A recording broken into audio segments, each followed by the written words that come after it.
a bipartisan group of 82 former U.S.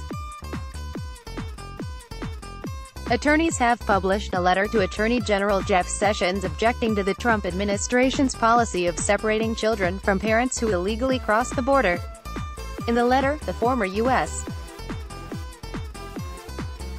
attorneys argue that the zero-tolerance policy is a radical departure from previous Justice Department policy, and that it is dangerous, expensive, and inconsistent with the values of the institution in which we served. How Trump's immigration policy is playing out along the border. Letter by says that the administration's policy requires federal prosecutors in U.S. attorneys' offices in Southern California, Arizona, New Mexico, Western Texas, and Southern Texas to depart from a decades-long approach, approved by Republican and Democratic administrations alike, for charging illegal immigrants. It notes that, in the past U.S. attorneys were given discretion in how to approach illegal border crossings, which have previously been treated as misdemeanor offenses, but that the administration's policy requires that everyone who crosses the border must be charged, arrested, and prosecuted. The letter argues, takes resources away from prosecuting more serious crimes, while at the same time inflicting unnecessary trauma on migrant families. Running a United States Attorney's Office, or the Department of Justice itself, requires the thoughtful and careful management of limited resources, it says.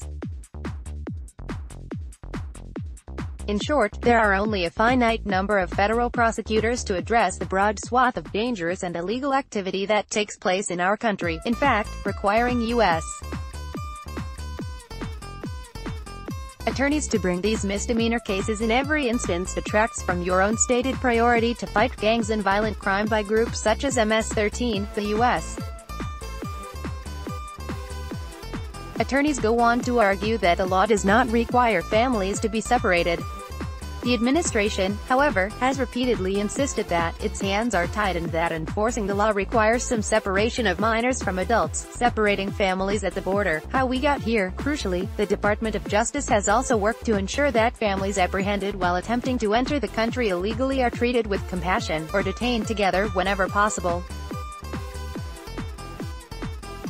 Receive expedited deportation, are allowed to remain together pending an asylum determination, and are always reunited, the letter states. Now, under your policy, because children cannot accompany their arrested parents to an adult criminal detention center, these children, apparently including infants and toddlers, were routinely separated from their parents. Signatories to the letter include Preet Bharara, the former U.S.